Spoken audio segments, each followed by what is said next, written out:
Do you have less than 10 minutes to learn something new? The Latin Learner podcast offers helpful information from experts in the school community on a wide variety of topics, ranging from social emotional health to DEI efforts to learning strategies. The clock starts now, so let's get started. So it is our goal to increase the number of faculty and staff of color. So creating that culture for accountability for racist and discriminatory behavior. So around embedding DEI work into our culture by committing resources to programming and education for all constituencies. Hi, my name is Eleannor Maajid. I am Latin's Director of Diversity, Equity, and Inclusion. To explain to you our institutional goals for diversity, equity, and inclusion. I just would like to add quickly that as you start to see the goals and we work through them, they, based on all of the feedback that we received, in addition to our climate assessment data from our consultant, Dr. Derek Gay, that was the survey was taken in the spring of 2020. We took all that data and we were able to put the goals in 5 different categories. So there's the category of representation, accountability, professional development, education, inclusion, and curriculum. And so when we start to go through the goals, you'll be able to see how we came up with some of these action steps based on these buckets. So the first goal is in the representation bucket, which is around hiring and retaining more faculty and staff of color. And one more note, as we go through these goals, you will see things that you will think like, oh, well, I thought they were already doing that, or how could they not have been doing that already, right? And I just want you to know that this is something that these are goals that there are some ongoing goals that we've always been working on, and that we recognize from all the information that we've been given that we need to spend more time really focusing in on these goals, because we do need to do better in these areas, right? So you're going to see some things that you may be surprised to see, or that you may have questions about. And again, we are open to feedback if you have it. So when I think about the hiring and retaining more faculty and staff of color piece, we do need to do a better job of hiring and also retaining our faculty and staff of color. We're at about 22% faculty and staff of color, and we have about 39% students of color throughout the school. And so it is our goal to increase the number of faculty and staff of color.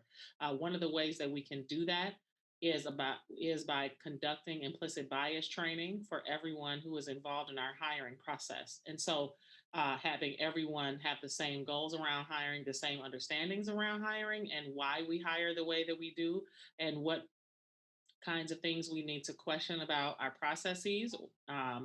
We are going to work with department chairs, staff directors, senior administrators, et cetera, to work on implicit bias training. We also want to review the places where we actually receive our resumes and our potential leads for teachers and staff, because sometimes those talent acquisition sources don't always have the representation that we're looking for around faculty and staff of color.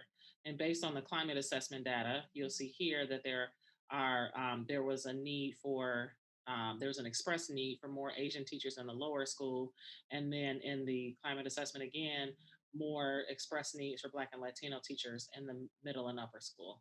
And then we also want to continue to evaluate and create our current and then create additional internal support structures to retain faculty and staff of color. So not only is hiring important, but retention is important as well. And our current faculty and staff of color are going to be essential in that process. Accountability. This is one that I mentioned earlier about the students who are part of demanding accountability. This is the place where so many of their goals came from, of their demands came from. around accountability, right? So creating that culture for accountability for racist and discriminatory behavior. So we have done that in many ways. We've actually kind of started some of that process already with the implementation of the bias incident reporting in the middle and the upper school.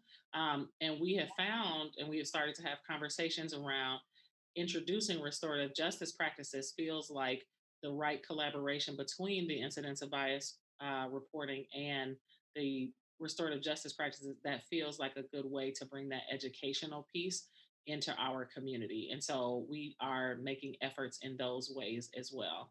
And then making sure that there is educational pieces for faculty and staff as well as students.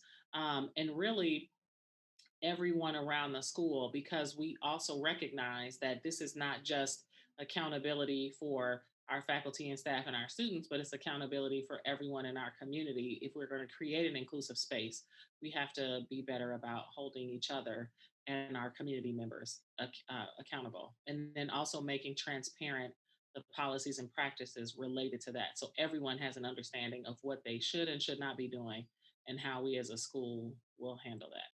We look at inclusion. Here's one that is probably the hardest to measure and the goal that will take um, more creativity and more time and more effort, really, around creating the strategy for improving feelings for inclusivity for Black and Latino Latinx students. This came directly from our climate assessment data. Dr. Derek Gay has already spoken to our faculty and staff, our senior admin team, and our board, and a part of our parent association, and will speak to the rest of the community in December to share the climate assessment results. But in the climate assessment, it was very clear that our Black and Latino students were having a very different experience from any of the rest of their peers. And so it's tough to measure inclusion, but we are working with the ways around, and you can see the action steps here, evaluating feedback mechanisms, audit current support structures, and then evaluate the programs and initiatives through those lenses of protecting and incorporating the perspectives of these underrepresented identities. So this is one that, again, it doesn't stop any work that we're doing in any other way, but it does say this is something that we really need to focus on because this is very important right now in our community. Professional development and education, you will see, you've seen throughout the action steps, there seems to be some kind of professional development, some kind of education in each of our different goals. But it's really important for us to have that as its own bucket to make sure that we are focusing and giving it the attention it needs. So, around embedding DEI work into our culture by committing resources to programming and education for all constituencies. And so we have already been doing this for a number of years, but also ramping up in ways and really tailoring it to what we need right now. And so parents work with parent association, board of trustees, alumni board is something that we are going to continue to implement, and where it's not there, actually implement it, and then continue to provide the training for our larger parent guardian community, and then the intentional onboarding for new employees, parents and guardians and students upon their arrival to Latin.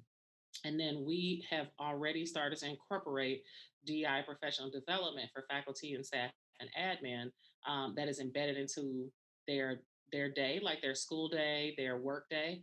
And we can hope to continue to make that something that is ongoing. And the last one is curriculum, and that's around examining and adjusting curriculum to better reflect, represent, include underrepresented perspectives school wide across all disciplines. This also was a very big theme within the demanding accountability demands.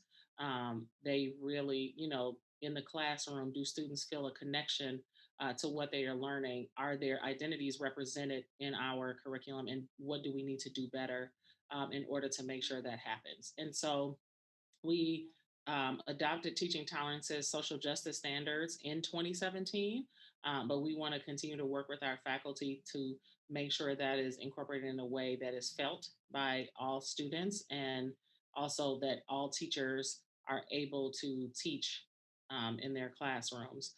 And then we want to look at do a scope and sequence of our diversity, equity, and inclusion work throughout the curriculum and find out where we need to do more in that way, and maybe, where we need to give more professional development education to our teachers. Thank you for joining us for this episode of the Latin Learner Podcast. Check out other episodes on our website at latinschool.org/podcast.